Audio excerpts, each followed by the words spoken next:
समान चित हित अनहित नहीं कोई। अंजलि गत शुभ सुमन जिनी सम सुगंध कर दोई।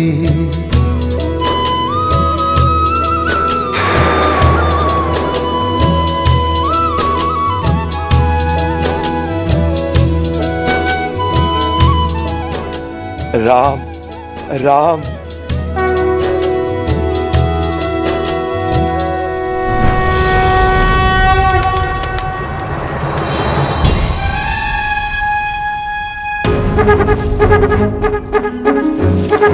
यही सही समय अपनी इच्छा को पूरा करने का। एक बार बस इस सुंदरी को स्पर्श कर लूं, फिर मेरी इच्छा भी पूरी हो जाएगी और किसी को ज्ञात भी नहीं होगा।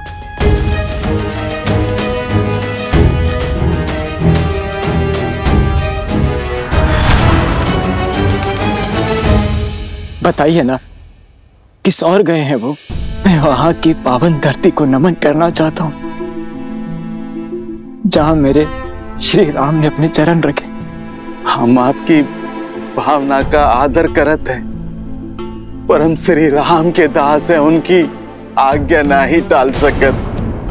उनका स्पष्ट निर्देश है कि उनके पीछे किसी को ना आने दो। क्षमा क्षमा। श्री राम के साथ यहाँ रहने नहीं, अपितु उन्हें अपने साथ अयोध्या ले जाने आया हूं। और क्या इसमें भी उनकी आज्ञा का उल्लंघन होगा? पर क्या आप नहीं चाहते कि मेरे भैया राम अयोध्या के सिंहासन पर बैठे? ना ही मेरे मन में कोई खोट है और ना ही मेरे वहां जाने से उनकी आज्ञा भंग होगी। आगे का मार्ग बता दीजिए मुझे, अन्यथा मैं अपनी देह यहीं त्याग दूंगा।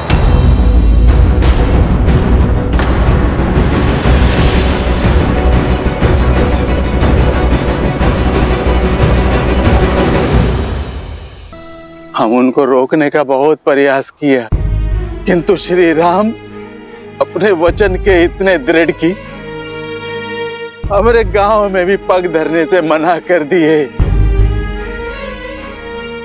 यहाँ वृक्ष के नीचे विश्राम किए सीता मैया के संग, और वहां लक्ष्मण भैया बिना पल के जब कहे रात्रि भर पहरा देते रहे।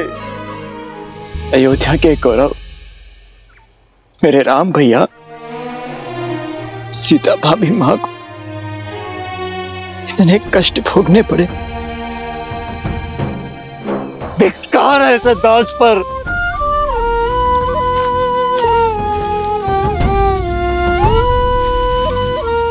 अवश्य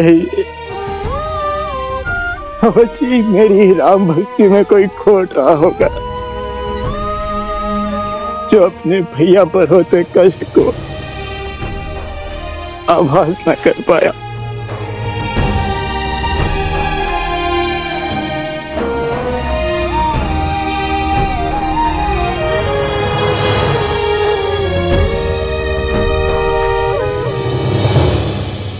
भोर होते ही सन्यासी का वेश धारण कर अपने केसों की जटा बांध वो वन की तरफ चल पड़े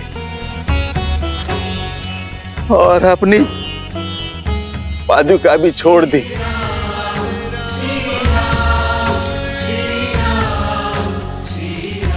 कहा कि एक वनवासी के लिए अब इस पादुका की आवश्यकता नहीं।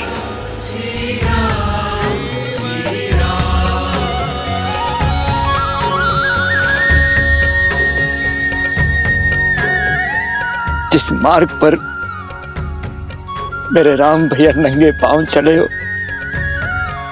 तो उनका ये दास वो भी पादुकाएं नहीं पहनेगा, वो भी नंगे पांव चलेगा।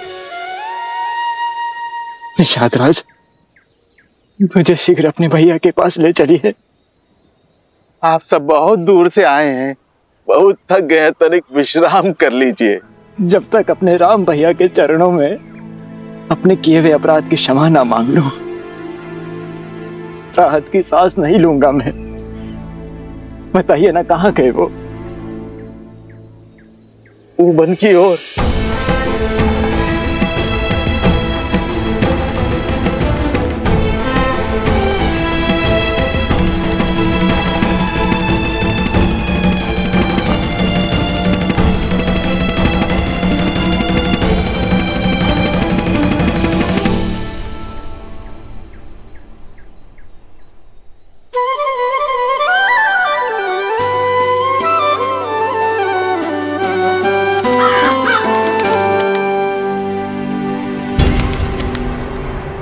भुषंडी जी,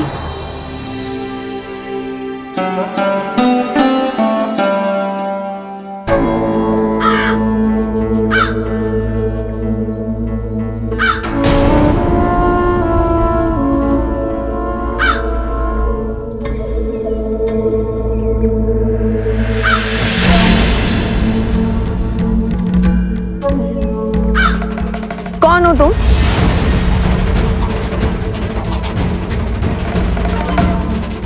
इसी क्षण अपने मूल स्वरूप में आओ, अन्यथा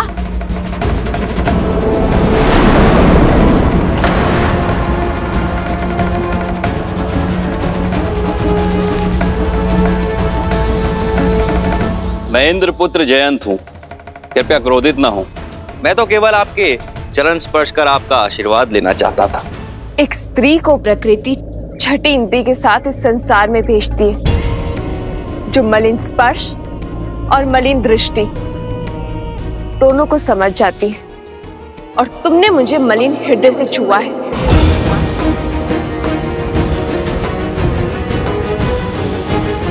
मेरी दृष्टि और भावनाओं पर प्रश्न उठाने का क्या अधिकार है आपको?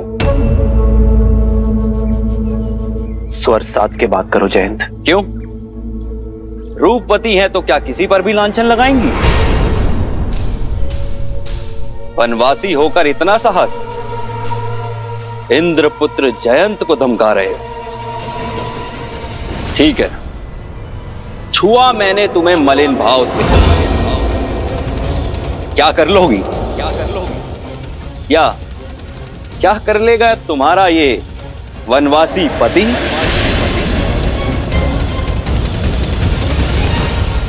जितना बड़ा पद उतना ही बड़ा दंड। पर मैं तुम्हें एक अवसर देता हूं जयंत, अभी इसी क्षण सीता से क्षमा मांगो। और जो ना मांगू तो? कौन है यहां पर जो मुझे दंडित करेगा? राजपाट छिन गया, वन वन यूं तपस्वियों की तरह भटक रहे हो, लेकिन अभिमान ज्यों का त्यों। देवराज इंद्र के पुत्र से उलझने की चेष्टा कर रहे हो।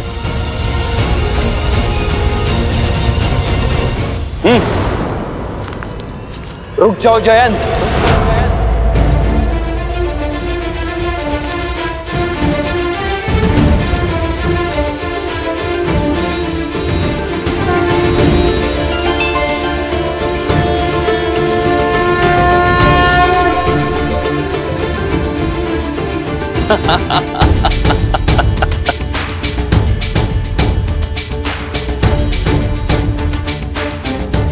अब इस छोटे से तिनके से प्रहार करोगे मुझ पर?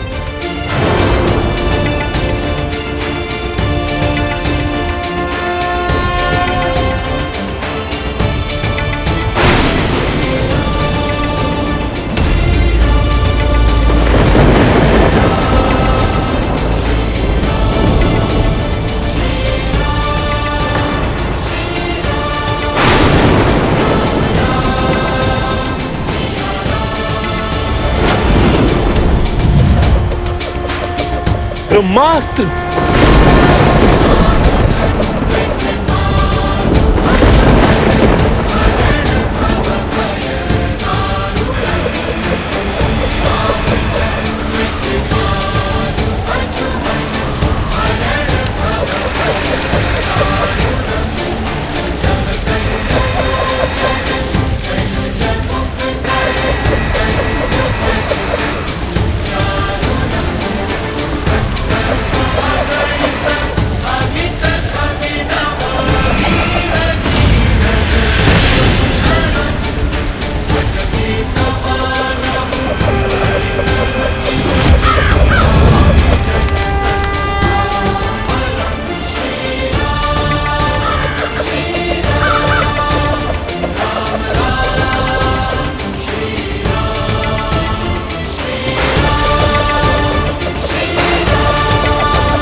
श्री राम रक्षा करो श्री राम, भूल हुई, क्षमा कर दो श्री राम।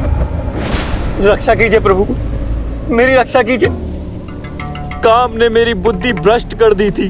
माता मेरी रक्षा कीजिए, भविष्य में ऐसी भूल कभी नहीं होगी। मैं पर स्त्री को अपनी माँ का आदर दूंगा। मेरे प्राणों की रक्षा कीजिए। युग चाहे कोई भी हो, समय चाहे जैसा भी हो, एक स्त्री की गरिमा भंग करना सदा ही महापाप की श्रेणी में आता है जयंत। यदि एक निर्धन की लज्जा पर प्रहार करोगे, उसे सताओगे, तो एक तिनका भी ब्रह्मास्त्र बनकर लगेगा तुम्हें। कुछ अपराधों के लिए क्षमा नहीं, सीख देनी पड़ती है। एक स्त्री का शील भंग करने के दंड से तो स्वयं तुम्हारे पिताश्री भी ना बच सके और सहस्त्र घाव लेकर घूम रहे हैं, तो तुम कैसे बचोगे? तुमने मुझसे क्षमा मांगी, इसलिए मैं तुम्हारे प्राण नहीं हरूंगा। किंतु जिस वासना भरी दृष्टि से तुमने मेरी सीता को देखा है, जिस काम और आतुर विचारों से तुमने उसे छुआ है, उसका दंड तुम्हें अवश्य मिलेगा।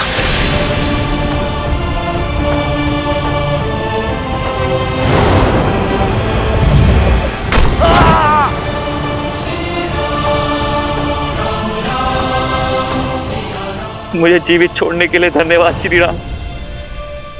मैं वचन देता हूं कि भविष्य में फिर कभी किसी भी स्त्री के लिए अपने मन में कुविचार नहीं लाऊंगा। मैं वचन देता हूं।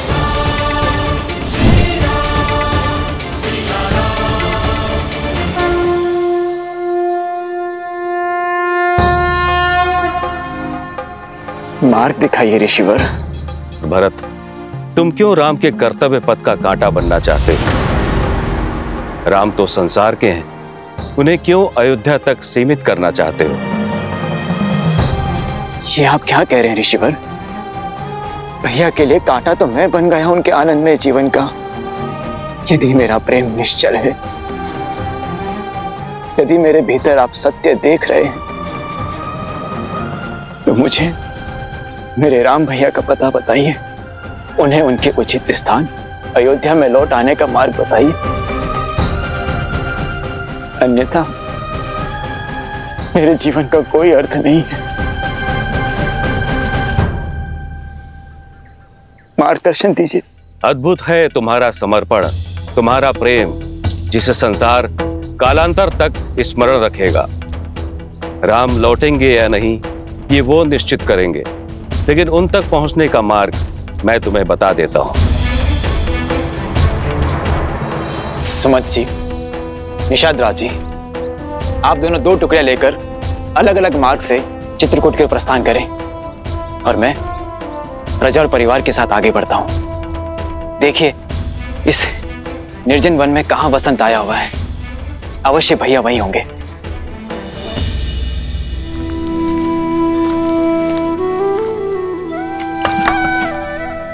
ईंधन के लिए लकड़ियां ले आया हूं माता। अब मेरा विचार है कि इन लकड़ियों को हम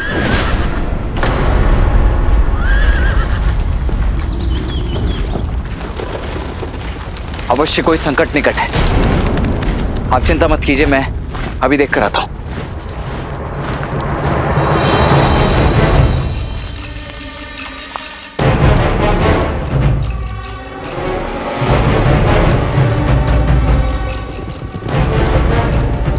अयोध्या का सैन्य दल।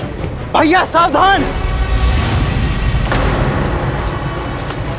शस्त्र उठाइए भैया, इस समय ध्यान करने का नहीं, बाण संधान करने का है। क्या हुआ लक्ष्मण, इतने विचलित क्यों हो तुम? क्योंकि दुस्वप्न सत्य होने जा रहा है भैया, परंतु मैं उसे इस बार सफल होने नहीं दूंगा। बस आपको मेरी सौगंध है, आप मध्य में मत आइएगा।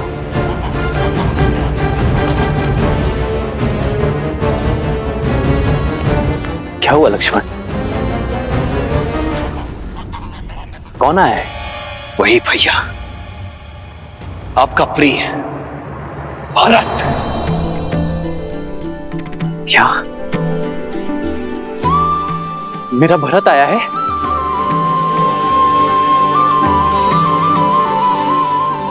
भरत? अवश्य गुहा का हृदय जीत लिया होगा मेरे भरत ने। अब तो बड़े हो जाओ लक्ष्मण। क्या बचपन की भांति अब भी मेरे प्रेम के लिए भरत से लड़ने को सज्ज हो तुम? आपका मन इतना पवित्र क्यों है भैया? देखिए भैया, देखिए, आपका प्रिय भरत अकेले नहीं आ रहा है, अपने साथ संपूर्ण सैन्य दल को लेकर आ रहा है। और सेना लेकर कोई भी भ्रातृ प्रेम जताने तो नहीं आता है भैया, आक्रमण करने आता है। आपको निष्कासित करके उसका मन नहीं भरा है भैया। और फिर अयोध्या के मन में अब भी बसे तो आप ही है ना भैया। इस बात को सहन नहीं कर पाएगा, वो नहीं कर पा रहा है। भय है उसे भैया कि कहीं उसका राज्य उससे छिन ना जाए, इसीलिए आप पर आक्रमण करके इस संदेह को सदा सदा के लिए मिटा देना चाहता है। लक्ष्मण, संसार में ऐसा कुछ नहीं जो मेरे भरत के मन को मलिन कर दे। माता कैकेयी के लिए भी तो आपके विचार यही थे ना भैया, परंतु उनका मन तो हो गया मलिन। भूलिए मत भैया, भरत की धमनियों में भी उन्हीं का रक्त दौड़ रहा है। शक्ति और सिंहासन की चाह ने देवराजेंद्र तक को भ्रमित कर दिया था, फिर भरत तो एक साधारण सा मनुष्य ही है ना। यही तो अंतर है इंद्रदेव में और भरत में लक्ष्मण। वो भरत है, कभी भ्रमित नहीं हो सकता। तो मैं भी आपका लक्ष्मण हूं भैया, जिसके जीवन का एकमात्र उद्देश्य आपकी रक्षा करना है और कुछ नहीं। और ये तो मैं करके रहूंगा। लक्ष्मण,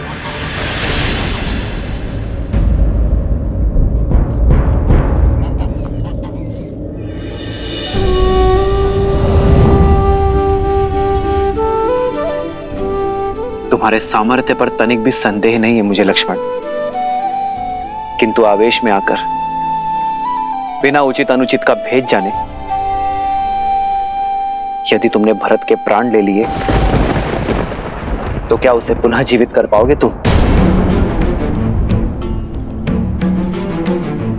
आंखों देखी स्थिति झूठ नहीं होती है भैया। सत्य दृष्टि और श्रवण से परे होता है लक्ष्मण।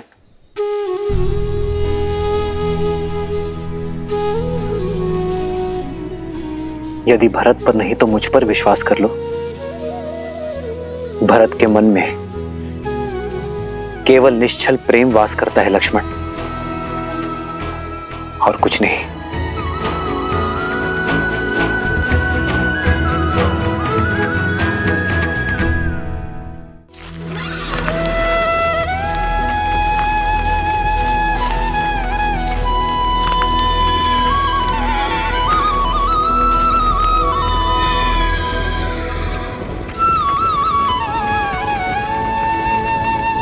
भरत भैया,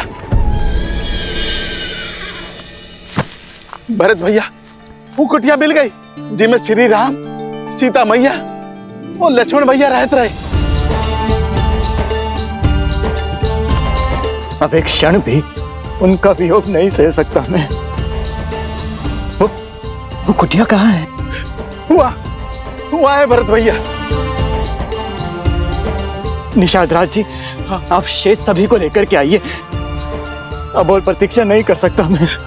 हुआ चलो चलो चलो, सब पीछे पीछे आओ, हमरे आओ, चलो।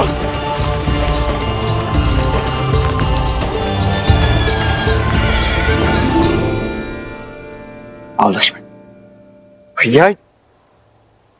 भाभी माँ, आप ही समझाइए ना भैया को। समझने की आवश्यकता तो तुम्हें है लक्ष्मण। आवश्यक तो नहीं ना भैया, कि स्नेह का जो बीज आपके मन में पनप रहा है वही भरत के मन में भी हो। यदि उसका ध्येय युद्ध हुआ तो करने दो। भरत हमारा महाराज है और राजा पर अस्त्र उठाना अधर्म है। तो यह अधर्म करने के लिए भी सज्ज हूं मैं भैया। यदि भरत शत्रु बनकर आया ना, तो आपकी सुरक्षा में उस पर शस्त्र उठाने के लिए तनिक भी संकोच नहीं करूंगा मैं भैया। लक्ष्मण,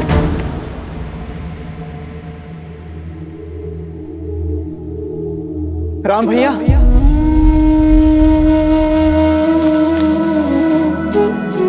आदर्श और मर्यादा की है ये कथा। भरत, राम भैया, मद श्री से मिला ले श्रीमद् रामायणम, श्रीमद् रामायण, मेरा भरत। श्रीमद् रामायणम।